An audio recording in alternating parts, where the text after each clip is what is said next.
Okay, thanks, Vince, for the introduction. Welcome, everybody. Today, I'm going to be presenting some work with Johannes about a different way of modeling and detecting speculative execution attacks. So we live in an era where processors are really, really fast. That this is great because we get great performance. However, this has some security implications, okay? And we learned it on the hard way in 2018 when a family of vulnerabilities called Spectre were disclosed. And these vulnerabilities exploit some of the optimizations in the microarchitecture. So we as programmers need a way to know what kind of guarantees the processor gives us. And the security community have done a great job in the last few years regarding this, and in particular in the forms of defining formal semantics, okay? Now, there are many ways of formalizing semantics, and then the question is, which one should we use? And the obvious solution for this kind of problem would be to actually explicitly model the microarchitectural state in our semantics. This is actually what semantics defined in an operational way are doing, and I'm going to explain in the next slide what I mean by this, and in particular the approach that all these papers are following. However, the problem with this kind of solution is that it is very hard to adapt the semantics to some new attack, because basically we need to add more information about the microarchitecture to the state, and things become technically very bold. And in here, I think what is important for us as a community is to try to learn from some other communities. Because in particular, the programming languages community have been dealing with a very similar problem for over 30 years. And that problem is called weak consistency, okay? So in the early 90s, people in the PL community started developing semantics, doing exactly the same that we are doing nowadays. So using these operational models, okay? And how do those semantics look like? So you have a explicit notion of a state, and you show how your system evolves, like one instruction at a time, okay? Now, a really game changer in the PL community came around 10 years ago when Sheta Glab, in her PhD thesis, proposed a language called CAT that allows you to define semantics in an axiomatic way. And in axiomatic semantics, what you do is you take an arbitrary behavior, and then you try to filter those that are accepted or not accepted by the semantics. And this normally looks like the following. So you have a set of actions that is some kind of language acceptor, okay? So you take a full behavior, and then you check the axioms. If the axiom is fulfilled, you say that your semantics accept the behavior, otherwise it does not accept them. And as many people say, every good idea is going to be discovered twice, okay? And concurrent to our work, some people from the architectural community actually came up to very similar conclusions that they will be presented in ISCAN next month. So what are the key takeaways that I hope you take from this talk? First of all, the reason why speculative behaviors happen in practice are very similar to why weak consistency also happen, okay? So we should try to learn from the work that has been done in weak consistency.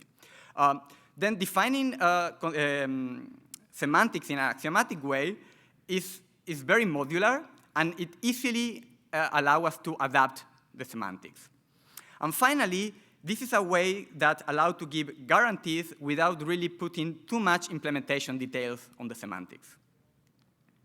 So let me show you what is the recipe, or what are the steps that we need to do to actually define execution semantics in an axiomatic way. So there are 3 steps. The first one is, given a program, we need to select what are the instructions that are going to be executed. After that, we need to select what is the data flow between those instructions. And finally, we need to decide if the semantics allow or do not allow this behavior. And keep in mind that in here, by semantics, I mean the microarchitecture, okay? So we want to define what are the behaviors that the microarchitecture could actually show in practice. Let's take a look to an example. Imagine that we have an array of size 16, and we have a program where IDX is an input that might be controlled by an attacker. So the program loads the value of the input. It compares it with the size of the array, and then depending on this comparison, there are 2 possible ways to proceed. So if the comparison failed, meaning that the access would be out of bound, you just jump to the end of the program and nothing happened. If the comparison went through, so you are guaranteed that the access is going to be in bound, so actually you use the loaded value to actually access the array. Okay? Now let's take a look to the axiomatic semantic of this program. First thing, remember, we need to decide or select what are the instructions that are going to be executed. So let's say that we decided that all the instructions are being executed, okay? And what we're going to be doing is actually building a graph representing the behaviors. And you can see that in this graph, each of these events in here represents one instruction. For example, the first one actually tells us that this is an instruction reading from memory, precisely reading from the address of IDX, and it's reading value 22. The second instruction is a local computation where, for example, the register, the value of the register is going to be 0. The third instruction is, or the third event is a branch instruction where the value of the register that it sees is 5.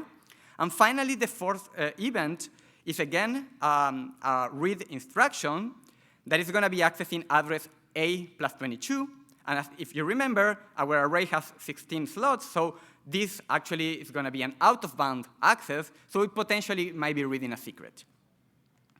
So the next thing is to decide the data flow between those instructions. And this is basically adding these edges that we have in here to our graph. So let's take a look, for example, to these blue edges. So this represents data dependency. And you can see that instruction 2 uses the value of register R1 that is loaded in instruction 1. Okay? So we have this data dependency between event 1 and event 2. In a similar way, instruction 3 reads the value of R2 that is loaded by instruction 2. So again, we have this data dependency. Then we have other kind of relations. For example, we have this control dependency between instruction 3 and 4. And this is because executing or not executing instruction 4 really depends on what happened with the branch instruction. Okay? And this is the reason why we have this control dependency. And finally, for read instructions, we have this read from relation that tell us from where we are getting the value. And in this particular case, we are reading the value directly from the initial memory. So finally, what we have to do is to decide if the microarchitecture accepts or does not accept this behavior. And here is where we may have like many options depending on what our microarchitecture is. And in particular, you may think like, OK, if we take the traditional architectural semantics, where the semantic of these BX set instructions is such that if the value of register R2, in this case, is 0, then we're going to take the jump. So meaning that instruction 4 should not actually be executed. So if we are following those semantics, this behavior would not be allowed. But then there, as I say, so at the microarchitectural level, many things could happen. So for example, let's take a look to what would be the architectural view. Okay? So basically when all the instructions are eventually committed. So and let's say we start by saying, OK, what needs to happen for instruction 4 to be committed? So we have seen that instruction 4 has a control dependency on instruction 3. So we actually also need to say that instruction 3 is committed. Now, instruction 3 has a data dependency on instruction 2. So again, we need to commit instruction 2. And since we again have a data dependency with 1, we need to commit instruction 1. Now, following these rules about how instructions are committed, this program is going to have 2 executions, okay? The second one where instruction 4 is not executed, and the first one where we execute that instructions, but we are guaranteed that the value of R2 is different than 0, which guarantees us that the comparison succeeded. So actually, A plus R1 is going to be in bound, okay? So this access is going to be safe. However, at the microarchitectural level, other things could happen, okay? So basically, some instruction can be transiently executed, and then we also need rules for those. So imagine that we ask, OK, what happens if instruction 4 is transiently executed? Once again, remember that instruction 4 has a control dependency on instruction 3. And here, several things could happen. So instruction 3 is a branch instruction, OK? And nowadays, microarchitecture has something that's called a branch predictor. So if the processor does not know what is the value of R2, what it can do is basically make a guess, okay? And if this guess is wrong, or basically when we make this guess, we start this transient execution, and if this guess is wrong, actually we are not guaranteed that this access is going to be inbound. So while this instruction is transiently executed, it might actually access out-of-bound memory. And with this kind of rules, our program has the two executions that I showed in the previous slide, where all instructions are committed, but also it has two executions where there is some speculation. And in particular, it would be possible to transiently execute instruction 4 when the value of R2 was 0 and the branch predictor was wrong. Okay? So actually, because R2 was 0, we know that A plus R1 might actually be out of bound. Okay? So this is a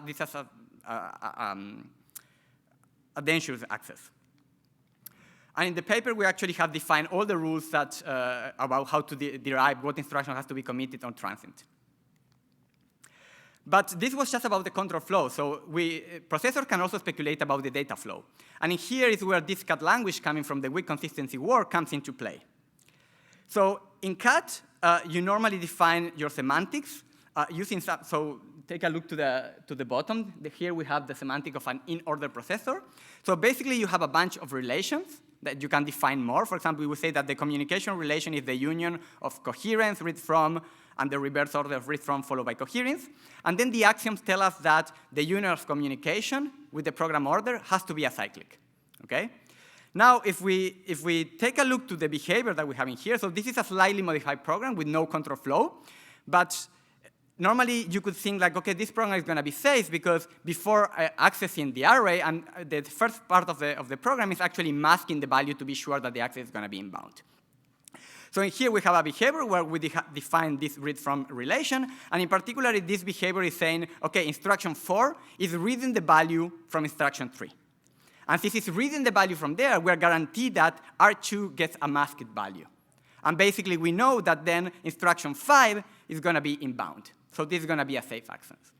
Now you might wonder, okay, but that was one behavior. What about this new behavior? Imagine that now we ask E4, instead of reading its value from E3, it might read it from the initial value, that this is controlled by the attacker.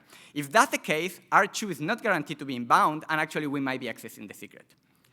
However, if you see, if we start by E4, basically we can move to E0 by reversing the order of read from, followed by coherence, followed by PO, and basically we have found a cycle that our semantics do not allow. So this behavior is not going to be allowed by the semantics. And so this is actually showing that the kind of behaviors that we have are similar to what's happening with consistency, and we can reuse this CAT language to model some of those behaviors. But now it might happen in a real processor that the processor might speculate that E3 and E4 do not access the same address, so it might reorder those instructions. And how do we handle that? So the only thing that we need to do is to actually reflect these kind of things or these guarantees in our CAT model. And now you can see that we have a different model now that is supposed to model this store-to-load forwarding program. And you can see that in particular, while before we were using this PO in our acyclicity check, we're actually using a relaxed version now where we don't put, so we are allowed to remove from PO the read-write pairs, okay? So since now we remove this pair, like the POH between E3 and E4 is not going to be part of our acyclicity check, and then this behavior actually is going to be allowed by our semantics. However, you can see that our semantics says that, okay, we should keep the order if, for example, there is a fence instruction between those. So basically, one way, so if we would add that fence instruction, we would add this fence in here and put in the cycle again, and once again, this mitigated behavior would not be allowed by our semantics. But keep in mind that guarantees is not the same as implementation details. So in here, I'm not explaining anything about how this processor really implements the stuff. So I'm just saying that the processor is allowed to reorder this write-read pair, for example. But this is not just about semantics. The semantics are just the starting point to build tools on top of this. And we created a tool called Kaibyo that is based on this axiomatic semantics, and we compare it to two tools that can handle speculative execution attacks. One is a Spectre, that as you can see in there, a Spectre is able to define, so here we have 4 families of vulnerabilities, and a Spectre can find or can detect the problem with the first families, but it could not detect any of the other ones. And this is because, as I say, Spectre is based on operational semantics, and it's hard to adapt to other kind of vulnerabilities. BinSec goes one step forward, so it can detect 2 out of the 4 families in here, but once again, it's very hard to adapt to other semantics. However, our tool or our axiomatic semantics are able to model all these kind of like behaviors in a very easy way. So, and this is a strong point for about that axiomatic models are very easy to adapt. So, in summary, I hope that I convey the idea that speculative execution and weak consistency are not that hard. Then axiomatic semantics are more flexible than the operational one, and this is a claim that is backed up by almost 30 years of research in the programming language community. And what we finally need are hardware and software contracts for security.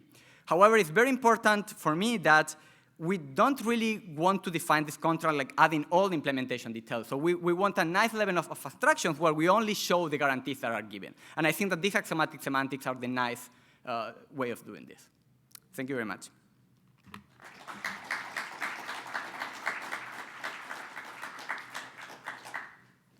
Thank you for the talk. Question from the room? Go ahead, you can go in front. No, we can't hear you. We need the sound and the mic. Yeah. Excellent talk, thank you. I wondered, does the axiomatic system stop whenever an inconsistency is found, or do you follow up and try to find out what can be done from the bug? What do you mean by follow up? Because keep in mind that in the axiomatic semantics, you take a full behavior. It's not as an operational one where you do step by step. So here you take a full behavior, and the axiomatic semantic filter those that are not allowed. So it's an over-approximation? No, the first step is an over-approximation where you take all the behaviors, but after the filtering, you have a precise according to your semantics. Got it. OK, thanks. Hey, super interesting stuff. How, compared to some of the like step-by-step semantic models, how does the axiomatic analysis scale in terms of like small programs versus analyzing crypto libraries? So in general, so for example, our implementation is based on a bundle model checking. Mm-hmm. And since this is analyzed, so our tool really analyzes like assembly. And we have some scalability problems in there because in particular, since you have to handle, like in local variables, are going to end up like in registers, and then you bring to memory and you put things back, something like that. And that implementation doesn't really scale that much. However, for example, in the weak memory world, like things are starting to scale much better. So initially they were dealing with very small like litmus tests, and now there are tools that can even handle code from the Linux kernel, for example. So things are improving, and I hope that this is going to open the door to do the same in here. All right, that sounds really exciting. Thank you. Good. Let's see if we have a question online. Nope. So you just mentioned that the verification was done through bounded model checking. So I'm guessing the fact it's bounded for the loops, it becomes a problem. Any insight on can we do for unbounded loops using, I don't know, input from the user when it writes invariants on your loop or something like this? No, so as you say, so normally with programs with loops, what we do is like you unroll the program. And for example, you can see the limitations in this slide already. The S2L one, actually, you can see that we can actually handle 24 out of the 26, because actually the missing one, because actually there is one version with no mitigation and one with mitigation. And the missing one is because actually there is a loop that needs to be executed 200 times. And actually when we create encoding for this, like we just ran out of memory.